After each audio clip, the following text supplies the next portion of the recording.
Hi guys, it's Sophie. Welcome to Spin a Good Yarn. It's been a while since we spoke, and it's been an even longer while since I did like a normal knitting podcast episode. We've had this last week off of work, and I planned on filming like quite a lot during this week, and then having some content to upload to follow. But I've had COVID, I think, really badly. I've been really out of it this week, and it's also meant I've had like tonsillitis symptoms and I've had conjunctivitis, so I've just been like completely out of it. I'm still quite congested, I'm still not very well, and you can probably hear it in my voice, so apologies. But if I don't film this now, I'm not going to get the chance to film it. It's the last day I have before my holiday ends, so I'm going to do my best, because I really do want to just chat to you about what I've been knitting. It feels like ages since I've made a podcast like this. So yeah, we're gonna jump in, starting with finished objects. The first one is one that I'm wearing, and this is my Olga jacket, and I don't even know if you guys have seen me knitting on this one. I think this might have just popped out of the ether. This was one of my projects that I knit from Stash Yarn, and originally I bought this yarn to knit, what's it called? The Ovis Sweater by Kathleen Hunter, and I changed my mind. It was a quite tight-fitting colourwork piece, and I changed my mind because I've been planning to knit that one when I was pregnant, and for those of you that don't know, I lost our pregnancy as a second trimester loss. So I switched gears and decided to go with the Olga. And I'm so happy that I did. I think this is such a lovely piece, but it did take forever. So I actually ended up having to go down 2 needle sizes to get the fabric to be the way I wanted it to be. And it was worth it, but it meant that my row gauge was like way off. So I ended up having to knit a lot longer, and I ended up having to use more yarn than I expected to use. But I'm really happy with it, and I think it looks lovely with these little pearl buttons. They were actually something that I bought for another project that I will show you in a moment, and they just fitted perfectly. Like, I had 3 other button options that I'd ordered, and none of them were working, and I was just feeling a bit down about it. And this has been such a long knit because it was DK weight, but I was knitting it on 3mm or 2.75mm, so it was like feeling like a fingering weight project really. So yeah, and then these buttons came up and I just thought they were perfect. I knit this one in Nellie and Eve, which is a UK based, I think they're Welsh actually, based dyer, and the sort of bluey green is called Indigo. They're all plant dyed, they're really lovely yarns, really lovely colours. And then the white is an undyed, also English, British wool from Fernhill Fibre, and it's their Luster DK, which is, I think it's 4 different sheep breeds that they have on their farm, and this is their like standard base. They do it in a 4-ply, they do it in a DK. I did use the DK. The Nellie and Eve, I used their 4-ply just because that's what I picked up at Unravel in the autumn, so I held that one double. I'm really happy with it. And these little pearl buttons were actually from Etsy. They are like antique buttons, and I think they're that old, I think they're like 70s, but yeah, so that was, and they are freshwater pearls. And I'm really happy with this project overall. I think it suits me well, and I've enjoyed wearing it out today actually. My son and I went out to do some browsing, and we actually got some yarn today. Yeah, so enjoyed that one. I'm fishing around because I want to show you the next project, which also uses these buttons. And this one is a baby knit. So this is the mini Asta sweater, and this is knitted up for a very dear friend from my childhood. She's just had her first baby, and she was just like, can you knit something? The only thing she specified was it had some orange in it. So I thought this one was super cute. The pattern is by Nash Knits, who I love as a knitwear designer for baby and children's wear. I don't hear them talked about that much, but I just think they make the most amazing patterns. And I did knit this one in the suggested yarn, which is a Drops yarn. I think it was Drops Nord, but it was, yeah, the recommended yarn. And I just thought because it's a baby knit, I was going to go with the recommended yarn. And I used the colours Rust, which is the orange, the white, like the off-white, and I think this one was just called Deep Navy, to knit this one up. It is a fingering weight, so it wasn't mega quick, but as a baby knit, it's only a 3 to 6 months. It was pretty fast, and this is the project that I actually picked up these pearl buttons for, and it just so happened that it aligned. My husband also, when he saw me knitting on the sleeve, like before I had the orange one. I was like, oh my god, are you knitting the same thing again? Because the colours, I'll show you a little bit up close, the colours are so similar, can you see? Like it looks almost identical. So I was pretty happy that like my little new little human in my life will have like kind of a matching sweater, not really, but like kind of. Yeah, what else can I say about this one? The other thing on this pattern that was completely new to me, and which I quite enjoyed, I think I didn't do as good of a job as I could have done if I'd done it before, was how this collar's constructed.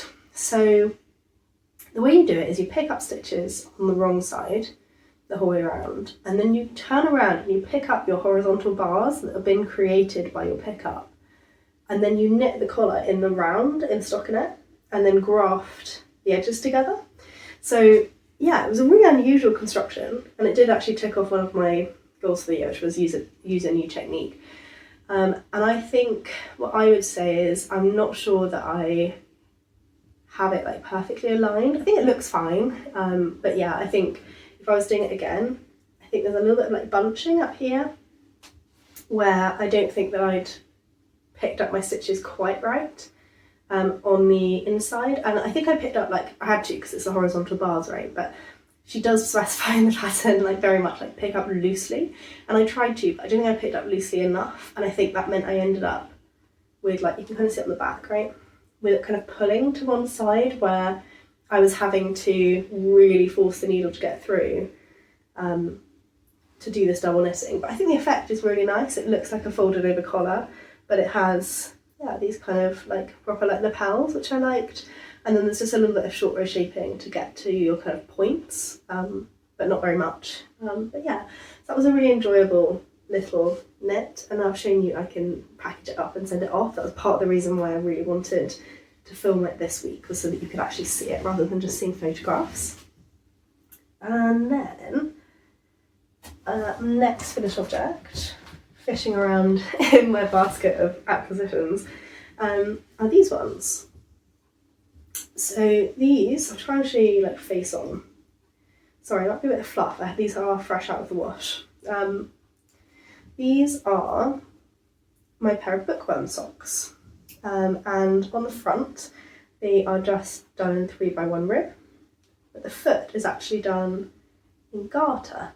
Here you can see that there. It had a kind of interesting heel shaping piece. So I'll show you. That's how the heel is shaped, and you are working back and forth across this garter section to kind of create that heel. You are doing a little heel turn here, and then the foot is continued on in the garter. And I was interested to see how this pattern worked out, interested to try another. Gosh, they're really fluffy. I don't know what's gone in the wash with them. I've only recently been brave enough to put these in the wash, like any of my socks. And I've got to say, it is quick, but they do get really fluffy. Sorry, I should have done this before we started filming. I thought they were okay. I don't think I would do this heel construction again, and I don't think I would do the same foot again. So it was a good one to try, but I don't love the ridges on the feet. And whilst the heel construction was actually kind of fun, especially because it worked really well with the rib going down on either side, it doesn't actually fit my foot terribly well. My heel flap and gusset socks are definitely a better fit. And actually I'm wearing on my feet right now a pair of 3x1 ribs with a heel flap and gusset, and they fit perfectly. So it was a good experiment. I've had this pattern on my wish list for a long time, but I don't think it's for me. I'm sure I could fiddle around with the heel to kind of get it to fit my foot a bit better, but if I'm honest, because I don't love the ridges on the bottom with the garter, I don't think I would go to the effort of trying to reverse engineer it. I think if I liked how the foot felt more, maybe I would, but yeah, but I'm glad to have them. I'm really happy I've worked this yarn up. I've had this one on my list for ages after, not this last Christmas, the year before, I had a pair of Christmas socks that I knitted out of not suitable yarn in this colour that fell apart. So I'm glad to have some actual sock yarn versions of those socks. And then, shall I try this one on for you? Give me a moment. This one, which I'm kind of calling my mallard cardigan. This is not what it's called. It's the chunky Malene cardigan. But the colourway of the yarn that I used is Bird Street Yarn's Mallard, and it's in their DK base. I paired it with the bottle green Knitting for Olive soft silk mohair. I love this cardigan. I might just keep wearing it actually. I'll tidy my Olga up. I love this cardigan. It is very soft.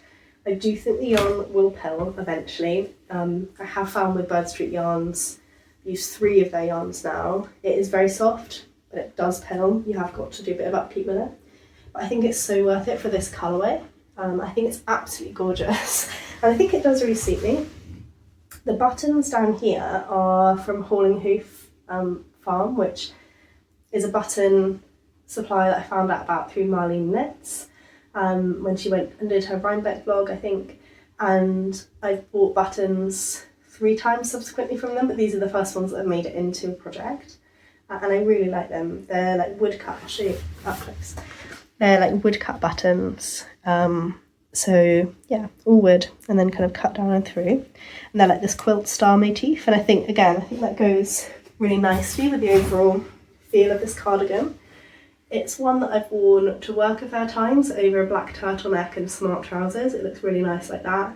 But equally, I think maybe not the blue and the green in this shade, but I think it goes nicely as like a chill cardigan too. So this one was a fairly quick knit because it is at that heavier weight. And I think I'll get a load of wear out of it in lots of different colours. The one thing I would say is I knitted this with a superwash yarn, and I was very careful, like it fits really nicely and that I kind of blocked it and stuff. Yes, it is pilling a little bit under the arms already. I blocked it and stuff to get it all to the right length. But what I would say is with it being slightly kind of dropped on the shoulders, it is liable to kind of fall down a little bit. Which I don't really mind if I'm honest. I think it's kind of goes with the relaxed feel of it, but I think if you used a non-superwash yarn you'd find that a bit less, because I think the collar would have a bit more structure to be pulling in on and wouldn't necessarily be so drapey. So that'd be my only thing with this pattern is just the way that this V-neck is constructed and how deep it is. You haven't got a lot of support at the top, so I think using not so drapey yarn might work better. So those are all of my finished objects so far. Well, 2026 actually, because believe it or not, we haven't done this since December. So let's chat through whips. I have a massive pile of acquisitions to talk about in my yarn no buy. But let's do whips first. So the first whip that I have to show you, I'm actually making pretty good progress on. And this is my anthology throw. It'll be really hard to show you. What I'll try and do is kind of hold it up so you can see half. Because it's on circular needles. These are the largest needles that I have, but it's obviously very bunched. It looks a bit like a bag. But this one is a throw that I'm knitting up with my 2025 Advent from Creative Anarchy. And I think it's going to be absolutely gorgeous. It's got these little eyelet designs, sort of there's a 2-part repeat of large eyelets and small eyelets throughout. And I finished all my blue section, all my green, and I'm just starting on my 3rd section, which is my pinks. I think it's coming out really pretty. I tend to find, like, it is an advent project, I guess, but that I can pretty much knit a mini a day if it's all I knit on. So I obviously haven't been knitting monogamously on this one, or else it'd be done by now. But I have been kind of picking it up where I want to kind of have that quick win because it's fingering weight, but the needles are US 6, so 4mm, so it does actually go quite quickly because the needles are so large. And I'm really enjoying watching the colours come out and through. I think it'll be a nice one probably to chuck over the back of this chair actually when it's all done. And this is the one that I'm probably focusing most on at the moment. I've kind of gone through phases where I've knitted on it more or less, but I am really enjoying it. I think it's really fun to go through it, and it's also one of my goals of the year is to use up my Advent in the year I bought it, or the year following. So I'm happy that I'm kind of continuing on with that one. And then the only other 2 whips I have are socks. So these ones you've seen before. And these are my variegated scrappy socks. So there's the one finished sock that I made in 2025. And this is the 2nd sock that I've been working on this year. And I stopped because I literally ran out of yarn. I had no more variegated scraps. I now have acquired a little handful. So I'm able probably to finish this off now, I would say, with what I have, I would expect. So I kind of want to get on that one pretty soon because it'd be really nice to have this pair finished, and then I have a little bit of stash accumulating from that blanket of tonal scraps and from like other socks I finished. So yeah, I'd quite like to finish this pair off to be able to cast on another pair, and I think I like the idea of always having a pair on the go, because it's a really nice way of using up my scraps where they're less than 10 grams. That's what I do. So if it's 10 grams or more, it goes into my like minis. If it's 10 grams or less, it goes into my scrappy socks. I love this project bag as well. I got this one as like an advent project bag last year. One of my absolute favourites. And yeah, I'll be excited maybe when these aren't, like the scrappy socks aren't in this one, so that I can use it out and about a bit more, because this does tend to be a home project just because there's so many ends to weave and stuff. And then my last whip is another pair of socks for Tom. And I'll show you the almost finished sock first. So these are ones that I knitted up, bought the yarn to knit up for him in May of last year. And it is in hedgehog fibres. This is the colourway Shamrock, and then the heel, toe and cuff is going to be in the colourway Ghost, also hedgehog fibres. And these were leftovers 20 grams that I had from a pair of socks for myself. Oh no, not socks, a top I made for myself. And I have actually started on the second sock because I just wanted to be sure I had enough for the toes. I think with toes, it's the easiest part of the sock to get away with. Like, I can knit a few more decreases in the main colour and then just do the toe shaping like equally. So I am actually going to be knitting these all the way down past the heel and then weighing it and separating it out so that I know I have enough. So I've done that rather than just finish off with a toe and then potentially end up short. I think that'd be really annoying to have to go back into the sock. So yeah, it's a little bit messy in there, but there's my other whip. And I'm not loving knitting them up. I think I haven't been knitting out of the house very much because we've been off, but I've been poorly, and these are ones I cast on just before this week off. And socks are my like waiting in line, my lunch break project.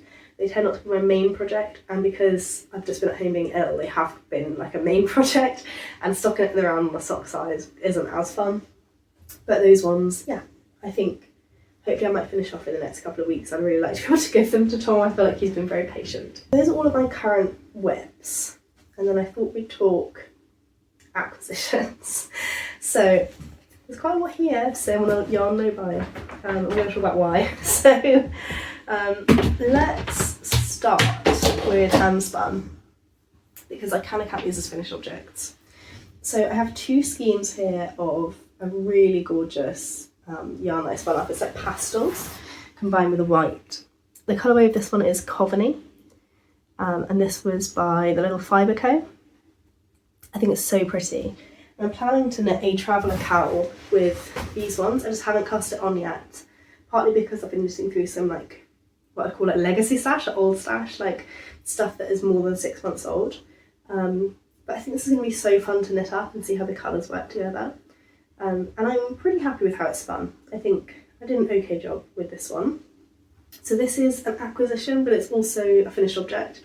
Spinning's hard like that. You use the yarn twice. So it's kind of, you have, I think for me, I have to give myself grace to be like, oh no, it's fine. That doesn't need to count as stash pressure because it's something I've used from my stash.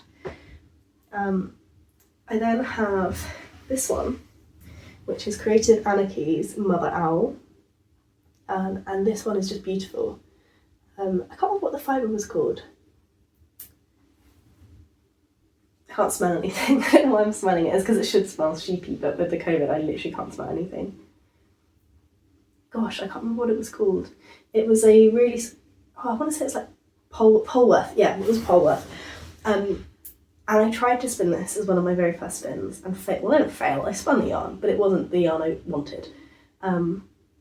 Because it's so soft, you have to balance how much twist you put in to keep it together, but not over twist it to make it ropey. And I definitely ended up with a really chunky yarn. And this one still is like not a very consistent spin. I'm still a beginner, but I love it. I think this is so much more like what I was aiming for.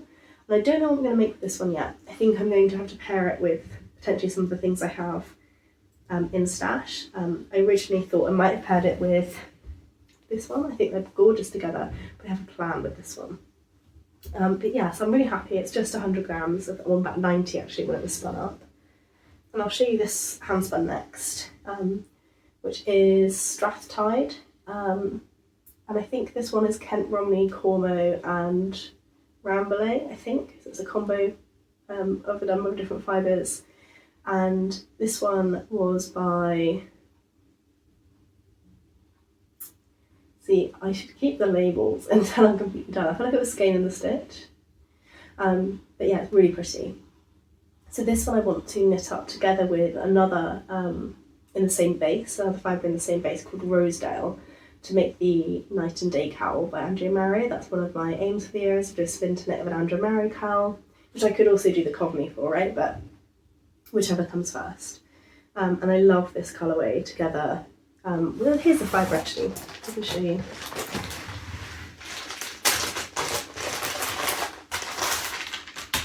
Sorry, it's all prepped, so it's a bit fully party.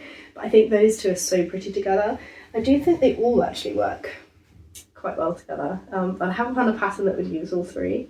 But yeah, so that's my current plan for that fibre and for the Strathtide. So that's all new yarn, but it's all new hand spun yarn.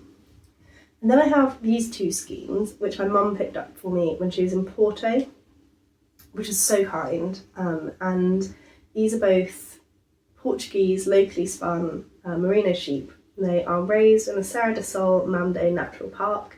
There's 50 grams of each. And yeah, I can't remember what the colourways are, because they don't say it on the labels. I think I managed to look it up and find out, but the brand is Abenania. Okay. And I'm planning to use these to make a Stella quilt cushion. And I actually picked up today the white that I'm going to use as the background colour. So this one that I picked up was from my local yarn store. I haven't bought anything from there since October, I think. So I feel like I've been really good, but I did go in today and I wanted to get something. So I picked up this yarn to hold with it. And this is 100% British wool. It is by the brand by Laxton's in Yorkshire. And it's BFL and Masham. And this one was spun from fleece to yarn in less than 50 miles. And I just thought, this is the same. This is like locally spun, locally milled. The person in the shop, obviously I didn't speak to them, but that my mum spoke to, said one of the nice things about this yarn is it's so local. So I love the idea of like having this really local Portuguese yarn compared with this really local British yarn. Yeah, so we'll see how that works out. I think this one does look like it's a little bit of a heavier weight, if I'm honest, but it's listed as a DK. So we'll see how those ones pair together. I'm sure it'll be absolutely fine. And I bought 3 skeins of that one, which I'm hoping will be enough. And I think I'm going to do the motif 1 of the Stella quilt cushion. I'd really hoped to have this already when we moved house. This was going to be my welcome home present project. But our house sale fell through, so we are where we are for a minute or two until we can figure out what's going to happen next. So I might start working on this one soon. I think it'd be nice to start using this up and to kind of feel positive about it rather than feeling just sad because our house hasn't kind of gone the way we wanted it to. But yeah, so I'm really happy with those acquisitions, and I shouldn't really have bought more yarn, but it means I can actually make the project that the yarn is for. And then there's also this one, which is Meet Cute in the tweed base by Nomadic Yarns, and this was from my mum as well. It was just a late Christmas present that hadn't arrived in time for Christmas, so this turned up in January. So it's staying in my new yarn bin for the meantime. But that is the only other yarn acquisition that I had come through like in January. Now, my rules for my low buy with all the stuff that I'm talking about are that I finish 3 projects from Stash before buying new yarn. So I have here obviously 1, 2, 3, 4 projects that I have finished. So I have 1 quantity of yarn that I was allowed to buy. This technically is my overage. This is yarn I should not have bought. But I did, and it was fun, and I know I'm going to use it for. It's fine. It just means when I do get to my next project, I can't buy anymore. So the thing I did buy with my new yarn was this. I got this for myself as a birthday present. I have knitted with carded cashmere before, once, but never in a sweater's quantity. And I picked up 10 skeins in the colourway Muji. And yeah, this is the DK, so it's the Cashmere Classic. And I'm going to make a Winnie sweater with this one, very heavily inspired by Knits by Kimberly. I love her channel. I'm always so inspired by everything she makes. And she gave herself permission to like knit some stuff with cashmere, and I was just like, I want to do that. That sounds like fun. And I'm never someone who's really knitted that much in like pinks, but my colour typing would say that that's one of the colours that suits me best. So yeah, this was I'm 33. This is my 33rd birthday present to myself, was this yarn. And that was also the yarn I bought as my like yarn I'd earned from knitting 3 projects from Stash. I also kind of feel like I have knitted 2 sweater quantities from Stash, so I think that's pretty good going. Normally I knit less than 12 sweaters a year, so I think I may finish like some of my socks quite quickly. But yeah, I'm not feeling too bad about it, if I'm honest. I think today's purchase was partly for us just to get out of the house, and partly because I knew I needed some white to hold with it. Then fibre acquisitions. This is the last set of acquisitions. My fibre stash I'm not trying to decrease this year, not really, or not actively in the same way. I have much less fibre. It all fits into one small tote of that size. And last year in Tour de Fleece, I spun everything I owned.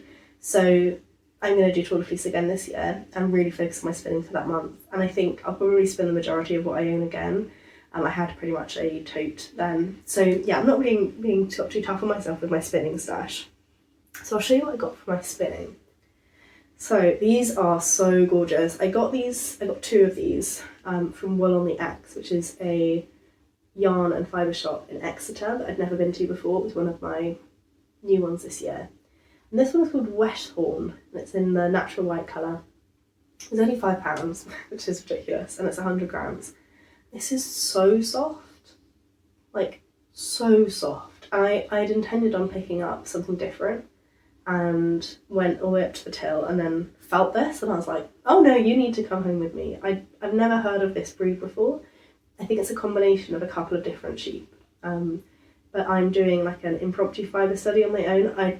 At some point I'll talk to you about my fibre study because it's all my breed study. It's just all completely gone wrong. But this was a new yarn to me, and a new breed to me, sorry. And it was so soft I just couldn't leave it behind. So yeah, that's the first fibre that I bought this year.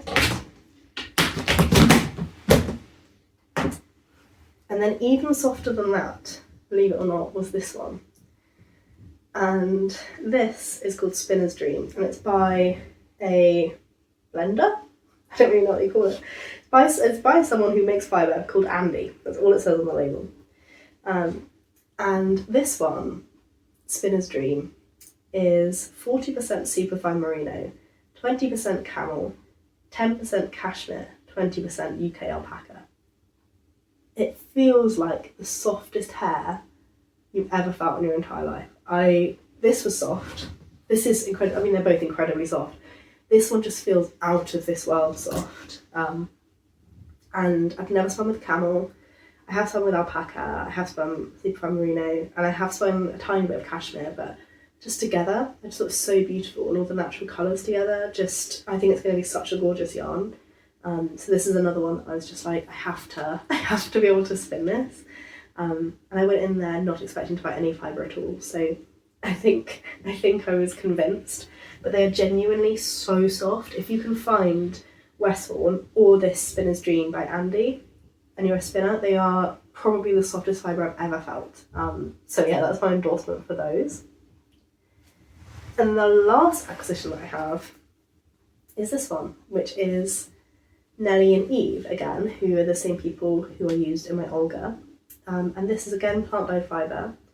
And the colourway is Bird's Egg number 2. It's a really lovely spring colour. I ordered this one because I wanted to get something springy coming into my stash, because I'm not able to buy lots of spring coloured yarns, though I think kind of the pink here and the blues kind of feel a little bit springy to me. I thought I'll get some spring inspired fibre. And this was also in a breed I have not yet spun, so it can be part of my like personal fibre study. And in that this one is Welsh Mule, which I believe is a male BFL ram paired with a Welsh mountain sheep ewe. But yeah, it's a really interesting one. It's pretty soft, like compared to those it's not really that soft, but it's pretty soft. It's kind of similar to Corriedale, I would say. I don't think it does have the BFL like shine in the feel. I have a feeling that the Welsh mountain sheep must be a bit more rustic, but it's certainly like, it could be next to Skin Soft for sure. I would say, yeah, similar to kind of a Corriedale, which I'm hoping means it'll spin easily. And BFL is my favourite to spin, so I was curious that I'd seen that this was a combo. I just find it like just spins itself basically. It's so nice to spin. And I just thought this little Robin's Egg Blue would be so pretty. I wonder what this would look like next to that purple I had earlier. That might be a combo to think about. Or I do think that some natural white in this colour blue could be really pretty together. But yeah, I have lots of options. So I'm kind of covered the camel. I think it's the camel. There's some really long fibres. Unless it always looks like silk. But yeah, whatever it is that's in the Spinner's Dream, it does put off quite a lot of fibres. But yeah, so those were all my acquisitions. It's a lot, right? But I've had a really good time knitting. I've had a really good time knitting from my stash. And believe it or not, with all of this, I am actually still stash negative for the year. Because I'm making a concerted effort not to purchase so much, and because I have knitted 2 garments. I think also, like, these are my acquisitions for the last 3 months. These are spinning, these are yarn, but quite a lot of these are things that I've used up in my stash. I think that's partly why I'm not counting my new hand spun into my stash, so that I'm not disadvantaging myself by wanting to spin, because I think that would pee me off.